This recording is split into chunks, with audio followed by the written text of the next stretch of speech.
Professor Olga Onuch has written what has been described as the definitive portrait of Volodymyr Zelensky, an extraordinary book called The Zelensky Effect. In this book, she explains the paradox of Zelensky as a leader, but also an entertainer, businessman, and risk taker. She explores Ukraine's national history to show how its now iconic president reflects the hopes and frustrations of the country's first independence generation. She interweaves social and political background with compelling episodes from Zelensky's life and career. This is the story of Ukraine told through the journey of one man who's come to symbolize his country and perhaps uniquely in the world, is forced to make decisions that are existential to the survival of his country. And of course, research doesn't stand still, so we're going to touch upon the more recent acts and decisions of Zelensky in the context of the full-scale war. Welcome to Silicon Curtain Podcast. Please like and subscribe to make sure you don't miss any of the incredible speakers and content we create, and do add comments. It helps massively. And as I now say in every video, please do also check out the validated Ukrainian charities in the description. It's never been more important than now for Ukraine to remain resilient and to be able to resist Russian aggression. Professor Olga Onuch is Professor Chair in Comparative and Ukrainian Politics at the University of Manchester, making her the first ever holder of a full professorship in Ukrainian politics in the English-speaking world. Olga joined UOM in 2014 after holding research posts at the University of Toronto, the University of Oxford, and Harvard University. Olga, I'm delighted to welcome you. Thank you so much for having me. And this is an absolutely fascinating topic. I mean, we see the media view of Zelensky. We see the dramatic speeches and the very well-chosen settings when he does appear on the Western stage, including the very vivid one in the Houses of Parliament. I think it was either last year or the year before.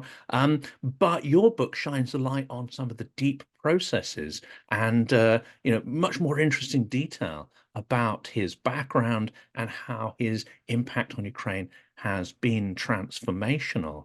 Could you give a bit of an overview of the book and what you hope to achieve by creating this really sort of detailed portrait of the man and getting inside his decision-making process? So first off, this book is not my book and my book alone. It is the product of an intense collaboration with Professor Henry Hale at George Washington University, who is the director of the Ukraine program there at George Washington University and has a long, long history of studying not only the region, but Ukraine specifically. And it is a product of about a decade's worth of work that Henry and I have done together, but also with other people in our various research groups. So that's one thing that's very important to us, that this is, we always underlie the colleagues that have brought us to this point in collaborations, not least the Kyiv International Institute for Sociology. And I always want to say Vladimir Panyoto's name and Natalia's name, Harchenko, because these are people without whom we would not be able to do this research. And they were, in the case of Natalia and her colleagues like Eugene and others, they were in bomb shelters helping us get the survey data done so that we can get this book out at a tight, fast pace. This book has a very strange origin because during the pandemic, we started to notice we were constantly surveying as part of the Mobilize project that was based in part at the University of Manchester and Oxford. We started noticing that things were changing in the Ukrainian population. And it was already in 2019 when our second wave of surveys went into the field after the parliamentary elections, or sorry, right before the parliamentary elections, we noticed there was a change among key constituencies in Ukraine. Young males no longer reported as high rates of wanting to migrate abroad. Immediately, that gave me a moment of pause. What's happening in this, just a few months difference from our previous survey? And I asked publicly, actually, on Twitter, is that the Zelensky effect? Are we seeing something that we didn't expect to see? Not only this a landslide win for him and his party, but something else also happening. And throughout that period, we kept seeing shifts in key constituencies. And in what constituencies? A little bit higher shift, specifically in the southeast of the country when it comes to Euro-Atlantic, pro-Euro-Atlantic views. When it comes to things like supporting democracy, people started to move to democracy at such alarming rates because this was in the middle of the pandemic, which was also coupled with economic crisis and ongoing war. So doubling down on democracy shouldn't have happened at this time. We started seeing this more and more and more and more, and we started thinking, what is happening? And it was already in 2021 when we first ran our analyses with Henry, Gwendolyn Sasa, and Volodymyr Kulik, and we saw that folks who voted for Zelensky or his party were the ones that were shifting. And we were able to ask more questions then in the late 2021 period and early 2022. And we saw, my goodness, it's not people who voted for him that for 30 years did not believe that democracy was the best system for the country, came to believe that democracy was the best system for the country.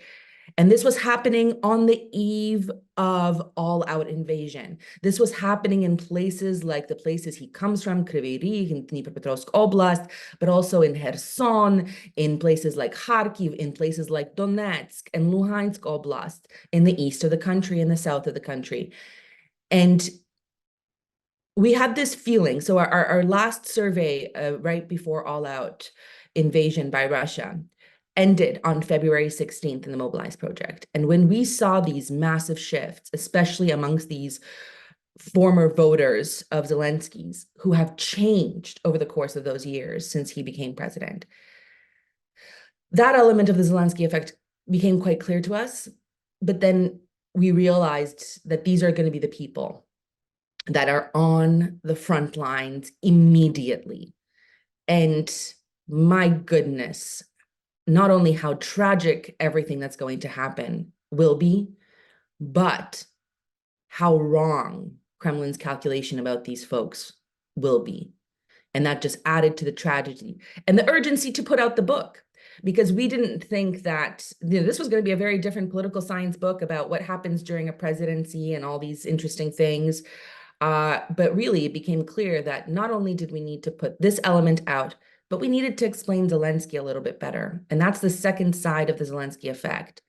This book is not necessarily told through the life of Zelensky. His life comes in at different points in time because his life is made by the Ukrainian nation. What he becomes is because of what the Ukrainian nation was, how it was growing, how its democracy was developing, and that had a huge impact on him.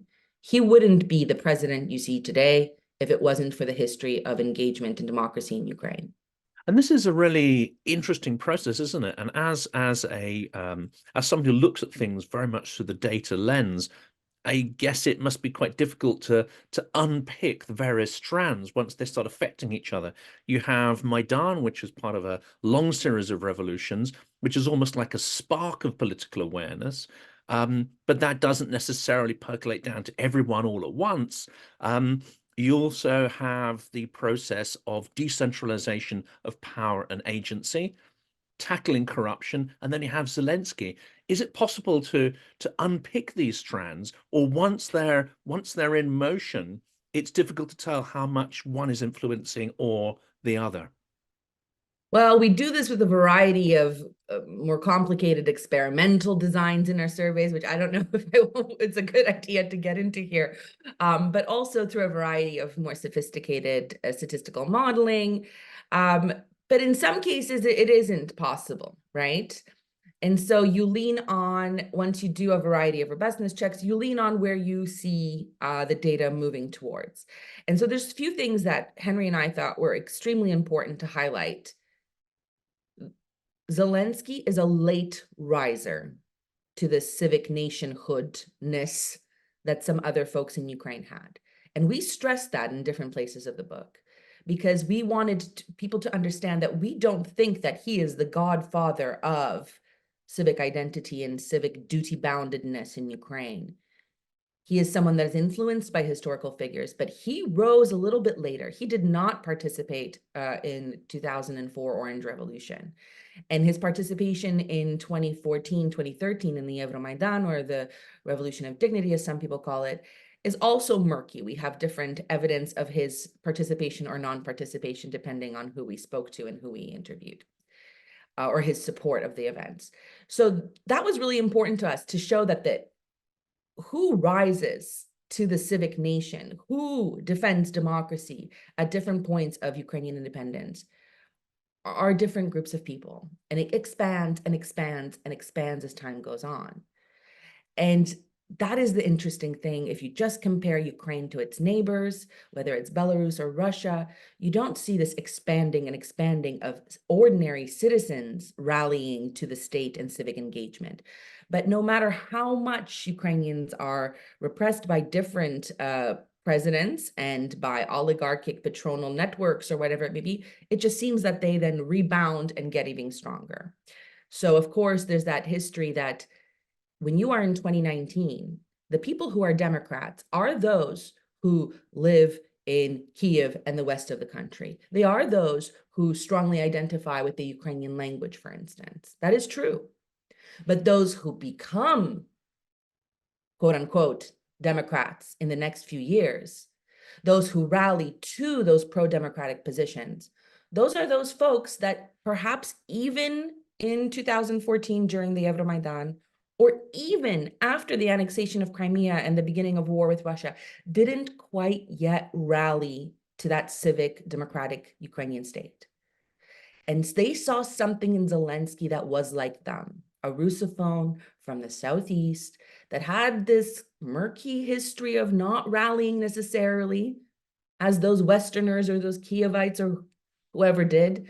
Lviv nationalists, as I've actually been labeled recently. Okay, well, I won't say that, and nationalists can exist across the whole of Ukraine, and of course, other parts of Ukraine repeatedly also joined protests at these different points in time. But he was certainly part of that majority in the Southeast that wasn't rallying in the same way. And they saw themselves in him, and they saw his Ukrainization, public Ukrainization. And I think that helped bringing them on board. But you mentioned decentralization, hugely important policy. We have a very short section on that in the book. We stress that that was one of the biggest wins for Poroshenko's administration and the Rada parliament at the time, because what decentralization did for people was it gave them agency at a very local, immediate level in politics. And when they came to be convinced that their voices matter, and then they can get that bus stop in their village that they so desperately want to get to the market easier, they started also to believe in democracy. So these things are happening simultaneously, right? And they have a compounding effect, Henry and I would say, not that one is stronger than the other. No, I don't want to mention the other place because it's highly inappropriate, but it is an interesting comparison, isn't it? That you have this other system where local governors are really there to take flak for the Kremlin's mistakes. It's a completely inverted system, entirely centralized, but with the illusion of decentralized power. But that's simply a way of providing a buffer between, the infallible Tsar and his corrupt minions. And what happens decade after decade is the guys in the village don't get their bus stop. Well, many of them won't even get, a tarmac road. So this is quite a radical change, this decentralization. It's a radical de-Sovietization, de-Russification, perhaps, of the mechanics of the state.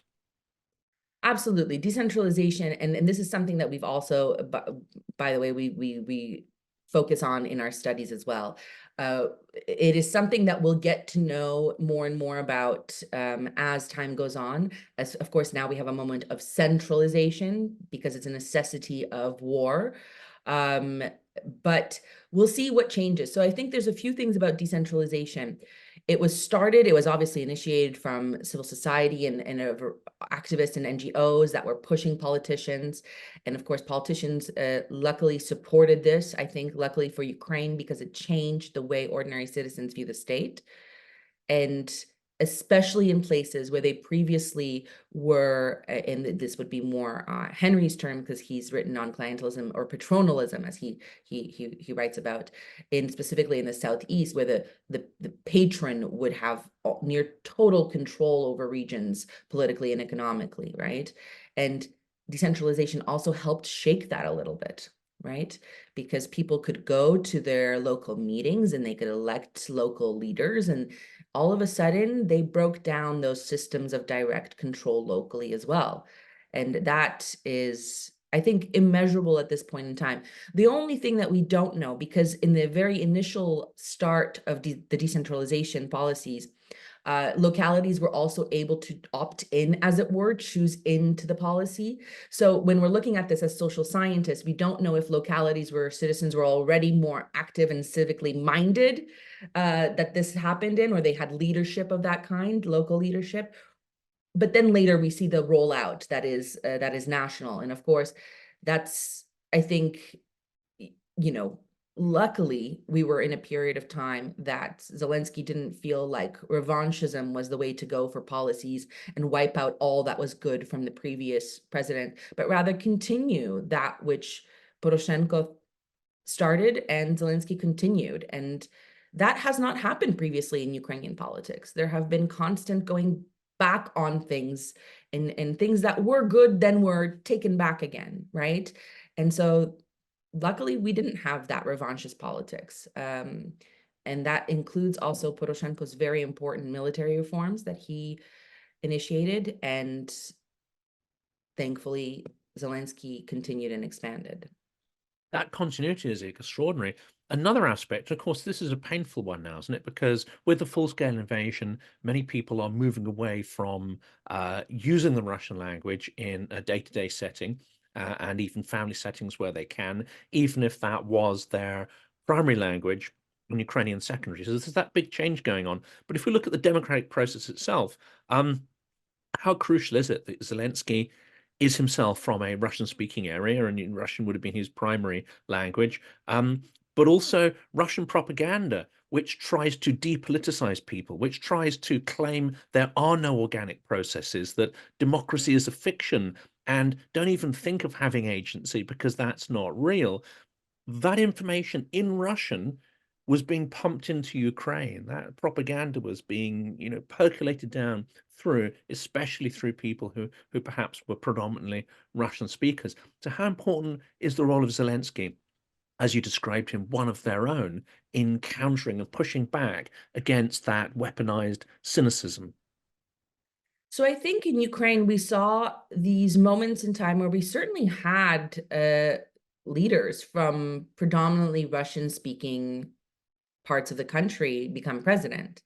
I'm not talking here just about Yanukovych, who obviously was, in the end, extremely repressive and the example of backsliding as best as we can see it in Ukraine. But also people like Kuchma, they came from places where Russian was the dominant speaking language. There's also a discussion, and I'm not going to now name the different presidents' names, how much they did speak Ukrainian growing up or not, or in their family homes, right? And so, but what was different is that elites up until this point, they really used it as a divide and rule strategy, specifically when their votes were going down and they needed to rally one or the other islands when it comes to voters. For the median voter in Ukraine, language was not a priority issue. Now, this might be changing, and it might be changing for a variety of reasons, but up until and this is the irony of everything that Putin and the Kremlin does. They just push Ukrainians to be more Ukrainian in every single possible way. But of course, the language policy issue was not top of mind, top of priority for the median voter. And other things were basic livelihoods, right? In 2015, we saw some of the highest poverty rates amongst children in Ukraine up until that point. When political leaders do not talk about that, but then move to ethno-national, important, maybe perhaps religious elements, cultural elements, but they don't acknowledge the fact that people are doing, that people are struggling, truly struggling to do basic things. When they don't do that, they lose the median voter's ear. Whereas Zelensky did talk about that, right? And he talked about, in that campaign in 2019, he also talked about how people are struggling. He reflected on the fact that in his family, You know, some of the kids would come over when he was a child because their family could have meat for the kids, right? These are things that ordinary Ukrainians would have recognized as real lived experiences. And whilst language might have been important to them, I don't, one way or the other, they were preoccupied with other things, such as socioeconomic survival and or freeing their family from occupied territories after 2014. Volodymyr Kulik has written a little bit about the shift to using Ukrainian language more. And I would recommend folks that want to know a little bit more about that perspective to read Volodymyr Kulik's well, if you want the academic article too, but there are shorter versions, including in the BBC and elsewhere, that you can get access to. But for some of us, we're a little bit weary about noting how much of this is also rallying around the flag and how sustainable it is. And also exploring who is moving to Ukrainian, in what way, when, and how. So working with colleagues from Kharkiv, we've identified that publicly, in public spaces, in communal spaces, people actively work to speak Ukrainian. And that's a demonstration of their, also, it's an action, it's an act of resistance, right? But privately, that people might still in the home speak Russian. Now, the thing here is that act of resistance is really, it's universal, it's public, it's collective, it's civic in nature. And maybe it is something that will take hold for these people, right? But at the same time, I want to stress that those who still speak Russian, they are not any less attached to the Ukrainian state. And we see that with those images of ordinary people screaming back to Russian army men in Russian and telling them to go, you know where. And they're doing that in Russian. They see that as their language, but they see the Ukrainian state, Ukrainian culture also as their own. And the last thing I want to say is, and I think this is happening, I think people are making this choice, I think they see it as an important act of resistance, and it's difficult. If you are a Russian speaker, to decide from today, I'm now speaking in Ukrainian, it's incredibly difficult. And there's moments where you will not have the right word. And that's for people who are of certain socioeconomic backgrounds, of certain familial backgrounds, of certain educational backgrounds. There are some people that will not know the Ukrainian language well enough to just switch into it today. They are trying. We hear and we observe in our studies that people are trying to learn through a variety of ways. But we also have to understand, when people are experiencing daily shelling, such as the one that just happened last night, over 150 some attacks across Ukraine, and they are experiencing trauma, it is very difficult to stop speaking in a language that you spoke every single day. That was your language of, whether it was buying groceries or of familial love, right? Or of cooking or some very basic task. So it is an active process, but it's changing. And that doesn't mean the people that haven't switched don't identify with the state. Absolutely. And of course, Russian propaganda tries to convince us otherwise, but the evidence mounts that that is a fabricated narrative. And just to top that one out, I mean, I hear many people on the front saying that active resistance is one thing, but when you have survival or an immediacy that's required for communication, then you will use whichever language gets your message across and minimizes the risk of that situation. So, of course, Russian is prevalent at the front. And I think in certain circumstances, I hear that you will not be judged for using it because the accuracy of your information, getting that across is primacy rather than signaling, as it were, in a more abstract sense. Of course, and the one thing I want to add, for a very substantial portion of Ukrainians, language is incredibly important, and they might even take So we're talking about 25 or so percent. Language is still incredibly important, and they might take offense if somebody is speaking in Russian to them. And they do see that as a particular issue within society. They are not the majority, though. And of course, I think they are particularly happy about the majority moving to Ukrainian publicly. But we just to stress that there's this thing about language. I don't know if you've ever heard that if you come out of surgery right after anesthesia, that's how you will know what your native language is, because you immediately speak in that language. And so it might be a language that you don't use very often. So just what you said, when it's a life and death situation, whatever language they can communicate in, they do. But they might be still trying to take active steps to learn and speak publicly Ukrainian. Absolutely. Well, let's turn to another handling of Zelensky, and that is by the Western media. I did a bit of a trawl of articles before we spoke about various stories that mention Zelensky. And actually, there is a huge number of them that seem to tackle it not from his point of view as a standalone figure, but always have to put it in some kind of context. So it's Zelensky and Johnson at the start of the war. It's Zelensky and Biden, Zelensky and Trump, Zelensky and Putin. If you try to find information that tries to dig in to the detail of the man and his thought processes, it is remarkably, given the circumstances and his role he's playing, as a remarkable paucity of people really trying to go beyond seeing him through what essentially is an external lens. Mm. Absolutely. It's just generally, it's interesting how the not only European and North American media, but global media have portrayed, be it Ukraine's fight or Zelensky specifically. And we did a little bit of that also in the lead up to our book, and we write about it ever so here and there in different places. We tried to collect all of we had a particular remit of the time period and where we were looking for these articles.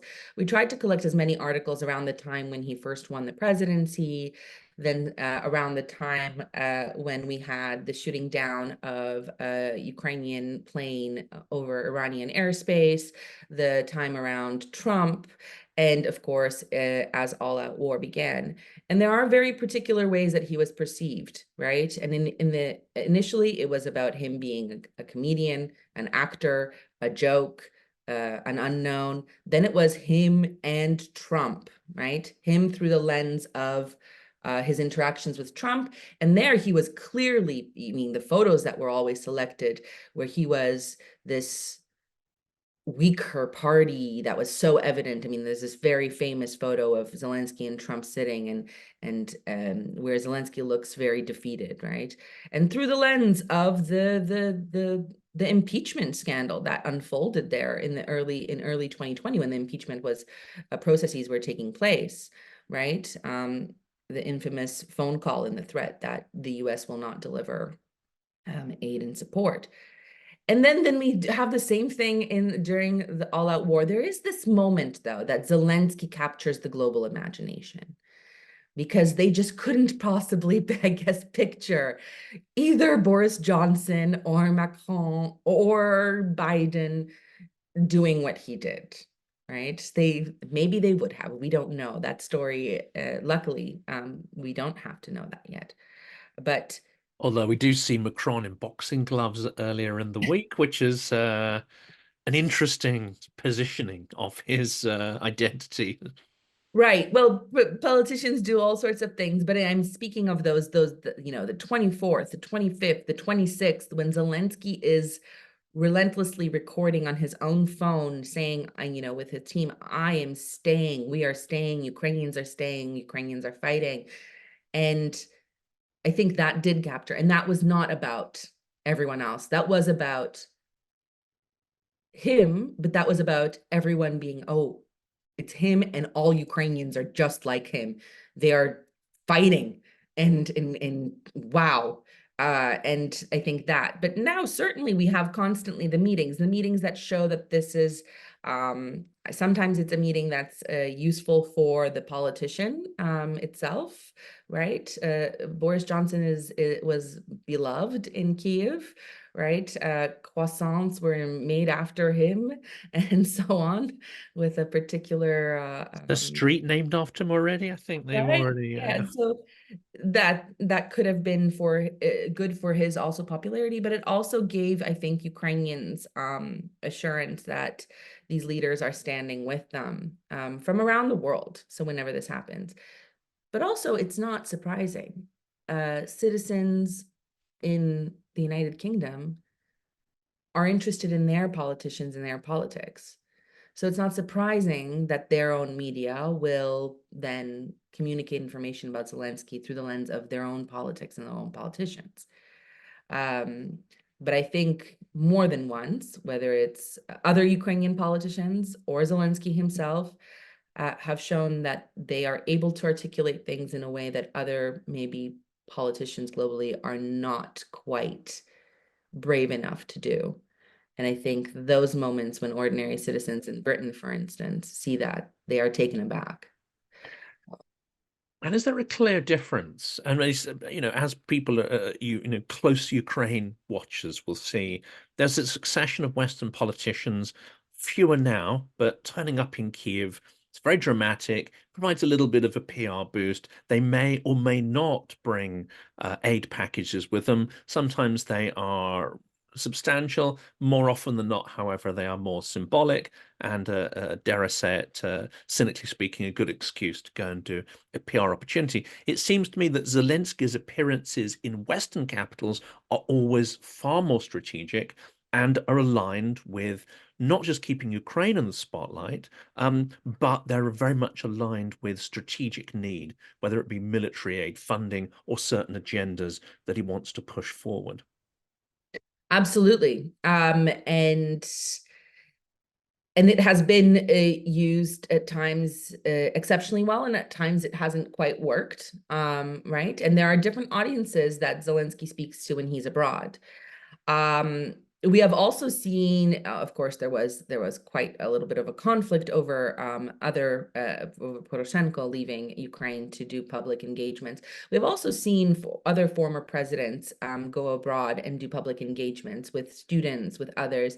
That it's also incredibly useful for Ukraine, and so whilst Zelensky is, and in that case also Zelenska, the first lady, an incredible, powerful presence and capacity to speak to different audiences.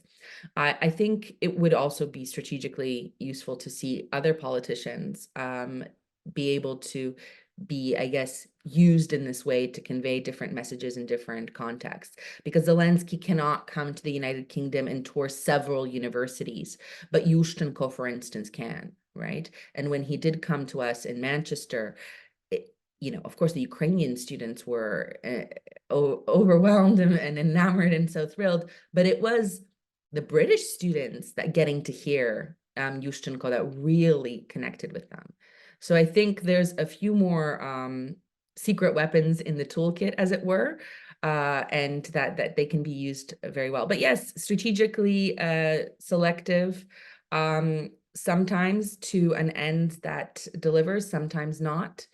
And I think it becomes increasingly difficult as the war goes on, because there's only so many ways that you can convey that urgency and those messages.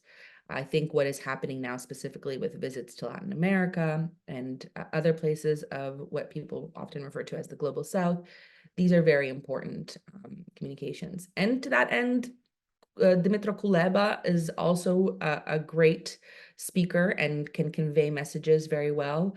So I think there's a few more folks, but obviously that presence of delivery that Zelensky has, because after all, he has experience in that, is impressive.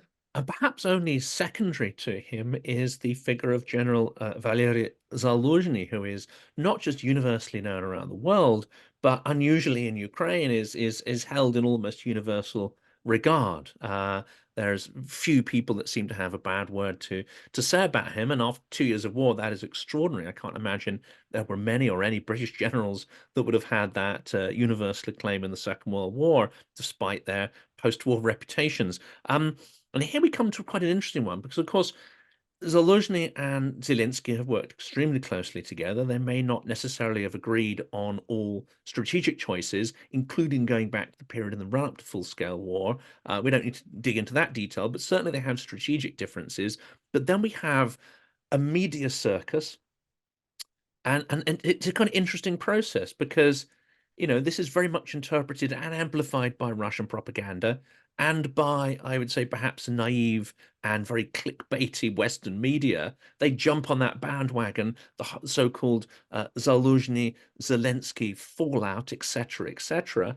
I rather suspect there's far more method behind what's going on there. We won't know, of course, but how does that fit with what we know of Zelensky and the extreme strategic calculation that seems to be behind what is, the superficial, surface view is a far more sort of amiable and as you say, the comedic figure.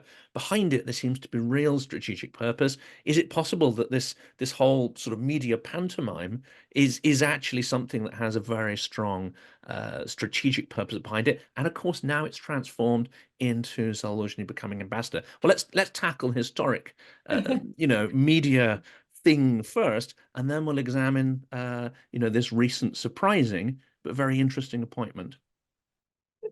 That's 7 questions in one. But I will try to tackle a little bit of this and a little bit of that. So first off, I think it's very important to note that 2 things happen at the start of all-out war. You have a rally around the flag effect, which can be national or ethno-national patriotism for some, or for the predominant voter in Ukraine, that would be civic national, rallying around the flag, right? But you also have, and then that becomes rallying around the president who represents that state and that flag. You also have a rallying around the army, right? Because the army is now not a distant idea of yours. It is your relatives that are at the front. It is your friends, your childhood friends, your cousin. So the army is us, and we are the army because we have a civilian army in Ukraine right now, right? We have a large number of ordinary citizens that become then obviously quite capable army men and women. So that rallying around the army is happening immediately. And who represents that element is, of course, Zaluzhnyi. But Zaluzhnyi is appointed only in 2021 to that post. And of course, he is appointed by Zelensky. And we know that they had a good rapport at that time, and that they agreed on a variety of things together. This is also someone that then becomes a 4-star general after all-out invasion, and he is awarded that. I don't know if that's the correct language to use in English, but he is awarded that by Zelensky after the victory of the defense of Kiev.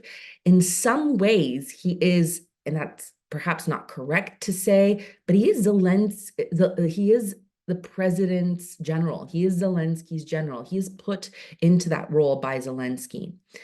And whilst it would be, I'm sure that they had more than one disagreement. We will not know the details. Well, some of us might at some point, but many of us will not know the details of the disagreements and the extent to which those disagreements truly existed at different points in time. But it would be odd if there weren't any disagreements. That then we really couldn't believe. That would sound like some very odd propaganda where there's never disagreements among the top leaders of a country in the middle of a war. That's to me unimaginable. You just have to read the correspondence between Churchill and de Gaulle to know that is purely Absolutely. fantastical. Absolutely. Anyone who's been in any room with any politician sees how quickly disagreements and folks that know their stuff in the military, how quickly disagreements will shore up. So whilst I don't from everyone that I've spoken to, whilst I don't believe that there weren't disagreements, I believe the extent to which the disagreements were then portrayed is not quite correct. And I truly believe that these two leaders are not, first, I think they are both highly intelligent and capable leaders. Zelensky is an incredibly capable manager, and Zaluzhnyi is also an incredibly capable leader and manager that I think thinks strategically as well. I think neither of them would be so unintellectually inclined as to allow for a disunity between them to that extent. What things we know for sure, they are for sure, whatever divides them and whatever disagreements they may have, they are united in their aim to win at all costs, to defend their country, to defend their citizens. And both are patriots, whilst the opponents of Zelensky might not see him as such always because of his history, right? There is a substantial portion of Ukrainian citizens that might not, again, around 25 or so percent.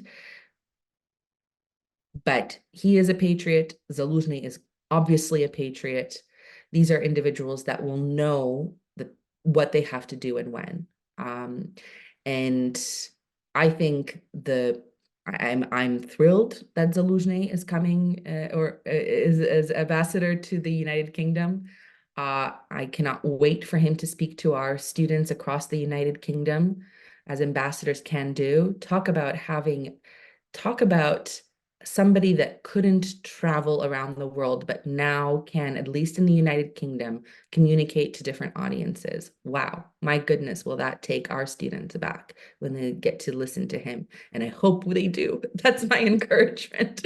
But I think it's a very important strategic post. I think Zelensky would not put him in this post if he had doubts about his ability to convey what the administration and the ministries want in the United Kingdom and to other allies. And of course, the United Kingdom is one of the most important allies to Ukraine, a very strong ally across the whole political spectrum. And I think I am personally convinced that in this role he could do a lot of good, and who else will know how to speak with the folks in the MOD and elsewhere in the United Kingdom as Zaluzhnyi can. I do not see this as some people see this as sending someone off to a far off post.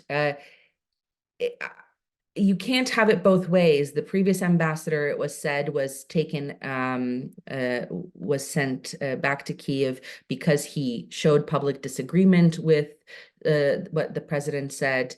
And then, of course, the new ambassador can't be in post because he shows public disagreement with what the president said. That logic doesn't matter. It doesn't make sense, I meant to say. And I think for Zaluzhnyi, this could be an interesting I don't want to say a stepping stone. There's a war to be won. This is not about his personal journey in politics, but I think his role in Ukrainian or perhaps European diplomacy will continue on after this. And I think that it's only good for Ukraine, for Zaluzhnyi to continue to take on an important role. And who knows where that role will take him thereafter. So I think I hope I am right, that we will be pleasantly surprised by this. Absolutely, and well, we can touch on that in future conversations. You know, this idea of a peacetime internal political slant, which many Ukrainians seem to put on this decision, and yet it seems to me to be an extremely strategic one at a time when, even if the US doesn't bring Trump in and doesn't fully withdraw as it could do from world affairs, and to use the term throw Ukraine under the bus, which it already has done for the last 6 months, let's be honest, even if we have continuity under Sullivan Biden, we have the growing realization that there's no strategy for victory there. There's a strategy for freezing the lines, for exhausting the combatants and creating some kind of illusory status quo. At least that's my interpretation of it. So the US is not necessarily a reliable partner for a Ukrainian strategy. This means that UK, that seems to have fewer red lines, fewer resources, is a crucial position to try and drag Europe towards a Ukrainian conception of victory. Well, let's turn that to Zelensky himself. Do you think his concept of victory is clear? Does it align with the Ukrainian people? And is it built on a highly moralistic framework of things, reparation for the destructions, full legal territories, return of stolen children, etc., etc.? Is he more of a realist, or is he going to have an absolute moral conviction? And does that align with what Ukrainians want? Well, I mean, I certainly cannot look into Zelensky's mind today, and nor have Henry and I ever suggested we can. We are political scientists, nerds at the core, so we always follow the data to a T. So we're venturing a little bit out of that space.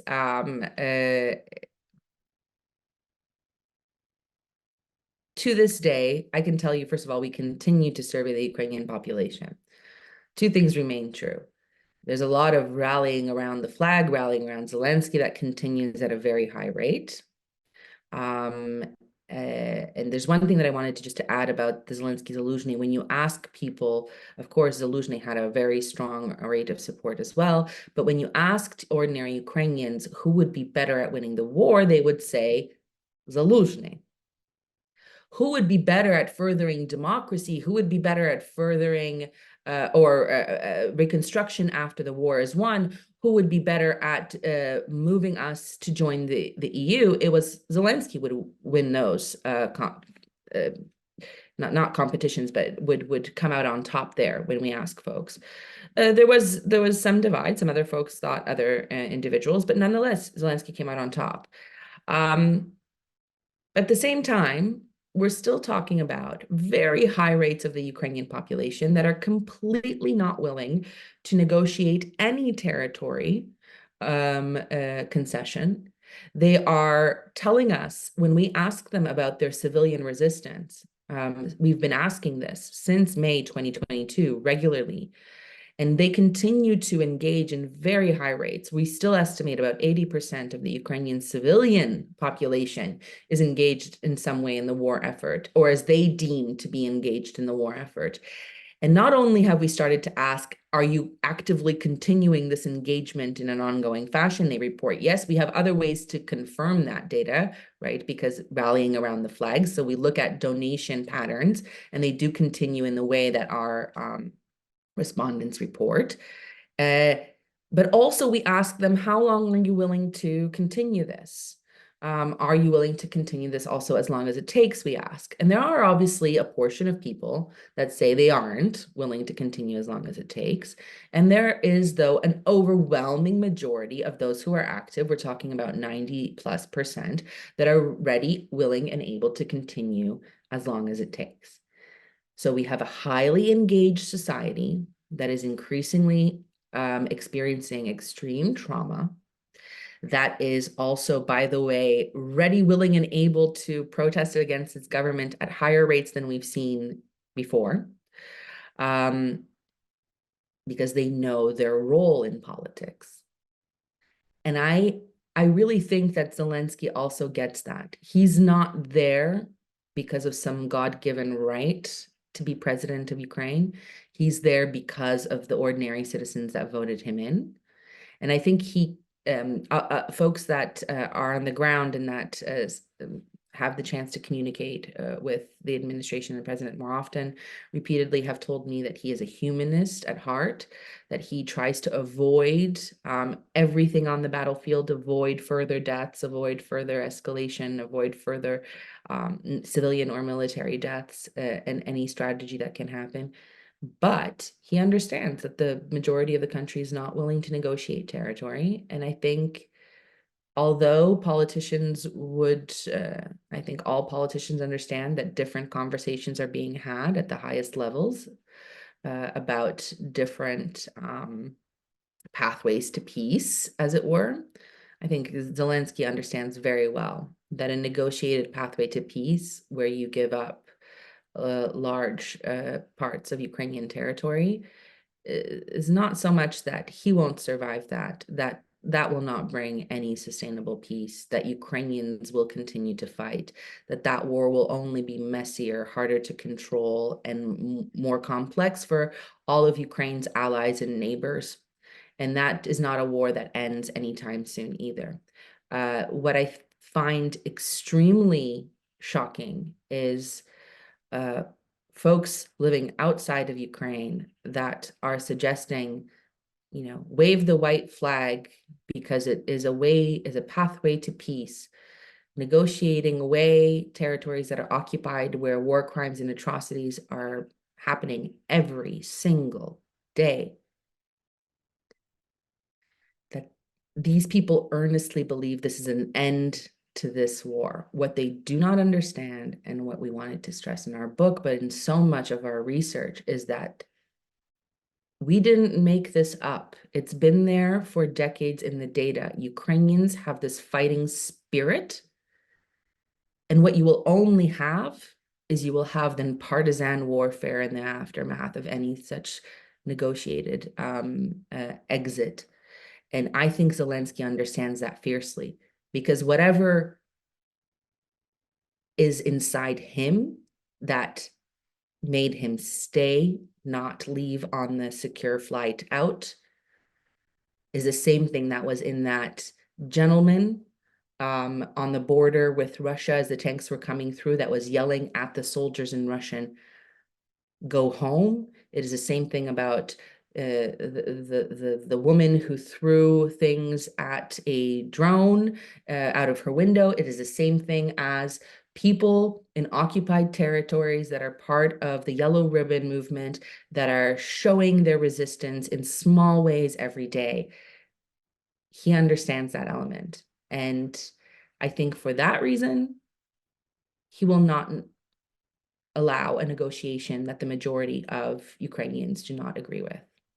But I may be wrong in this. The future has not been told. I think if that happens, all we have is then decades of war and violence that will be much more brutal. And I think of my friends, my family members. It will be tragic for generations. And of course, as we're now seeing, the failed US strategy means that there is so-called escalation on the territory of Russia. We're seeing Belgorod, Kursk, and the refineries taken out, which is a smart Ukrainian strategy. But we can see how the dithering of the allies has led to that. It's forced Ukraine to take strategic purpose into its own hands. The very last question, I think it's a very short one, is that had it not been for the full-scale war, would Zelensky perhaps have been seen as a flawed experiment, albeit a very interesting one? Whereas what we actually see is the creation of a figure of global historical stature, no matter what the outcome of the full-scale war is. Right. That's an excellent question. Well, first off, we don't know for certain, right? What is interesting about the data, though, that when we talk about this in the book, but we have several academic papers that also talk about these elements. Whilst Zelensky's approval rating declined dramatically, obviously, from his election win, so his approval rating was really around 50-something%. It wasn't the same percentage as the votes, right? Those are always slightly different things. And then it, of course, fell quite sharply to the low 30s. And perhaps even in some polls slightly lower, but it never fell to the levels of his predecessors. So if you looked at approval ratings for any one of his predecessors at the same time in their presidency, his approval rating was still higher, even in the midst of war, economic crisis, and COVID pandemic. So that already back in 2021 gave us pause in our team when we realized this element, right? That whilst declining in support, it's not the same thing that we've seen before, right? So we don't know what would have happened in 2022 as the pandemic changes, the world opens up again. If there wasn't an all-out war, we wouldn't know what could have happened. First of all, I think a lot of interesting policies and laws would have also been pushed through that would have been helpful for future economic and political aspects of Ukraine. But we can't say what could have been, would have been, coulda, shoulda, woulda sort of situation.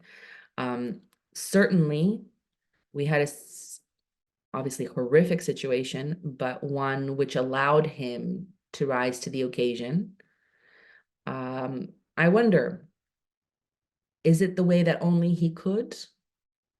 I don't know. I know far too many Ukrainians that could have done a similar thing, and they are unknown names. They remain unknown names. Do I think previous presidents would have acted in the same way? I would like to hope so. I don't know. But certainly the irony of everything that Russia does, it not only raises the capacity of, well, it not raises the capacity, the unshakenness of Ukrainians. Their strength is only even more intense the more Russia attacks them. But also it allowed for Zelensky to rise to historical prominence. And no matter what happens going forward, no one can take away the kind of leadership that he showed, the kind of leadership that Zaluzhnyi showed. Nobody can take that away from these two individuals. And we have to be careful about the state of democracy in Ukraine. We have to be careful about centralization. We have to be careful about where there are characters that may or may not be close to the administration or in key posts that may be implicated in certain activities or actions. We have to keep a close eye on these things. And luckily in Ukraine, even though there's an all-out war and shelling almost every night, citizens and activists are on the job. Social movement organizations, civil society organizations are keeping a close eye. We have to be weary of the centralization of media. These are all things that we must consider. But at this moment in time, and to date today, I think Ukrainians can only be thankful that they had Zaluzhnyi and Zelensky at the helm, and that in the end, they were right. The rest of Ukrainians were just like them. And that is a story that certainly will tell in history for decades to come. First, though, Ukraine has to win the war. And of course, we remember Ukrainians, from what I can tell from these conversations, is they do not idealize their leaders. They don't place them on a pedestal. They don't want sort of saints to rule over them. And therefore, when they will praise or see the the positive features, it is genuinely down to their acts that they've performed, rather than propagandized, imagined version, which we know happens in the other place. Absolutely. And this is one of those things, Henry and I rewrite in the book, how naive was Zelensky with his initial ideas about a peace plan and conversations with Putin, right, in 2019. How naive was that position? Extremely. How naive or problematic was it that very shady characters entered into some of the ministries and or the administration in the first months? All those things are facts. They happened. Everyone's aware of them. That doesn't mean when you weigh out that you seem more good at the time being. But I think it is important for us to nonetheless pay attention to what's happening democratically in Ukraine. And this is the thing. And I say Zelensky understands this, but I truly hope I am right. Because if he were to do things that were seen by us, by ordinary Ukrainians, as increasingly undemocratic and backsliding at the point where they are no longer acceptable, even in the context of war, I am confident that he would have Ukrainians at his doorstep. And I just don't think, I don't think that's his character from everything that we've done, all of our research, everything that we've learned. But I also think he's smarter than that. And I continue to have faith in that element. Well, Olga, this has been absolutely compelling speaking to you. I've looked forward to this conversation for a very long time, and I heartily recommend your book, which is absolutely incredible. The amount of detail in there, the research, the data-led approach to it, to me, it was incredibly refreshing and mind-blowing. There'll be a link to that in the description of the video. Thank you so much, though, for sharing your experience and insights and research with the audience today. Thank you for so much for having me. You have asked some incredibly difficult questions, and I would love to continue the conversation with you. If we have more data or another book, then we'll certainly speak to you again. Thank you so much. I'd be delighted to do so. Thank you.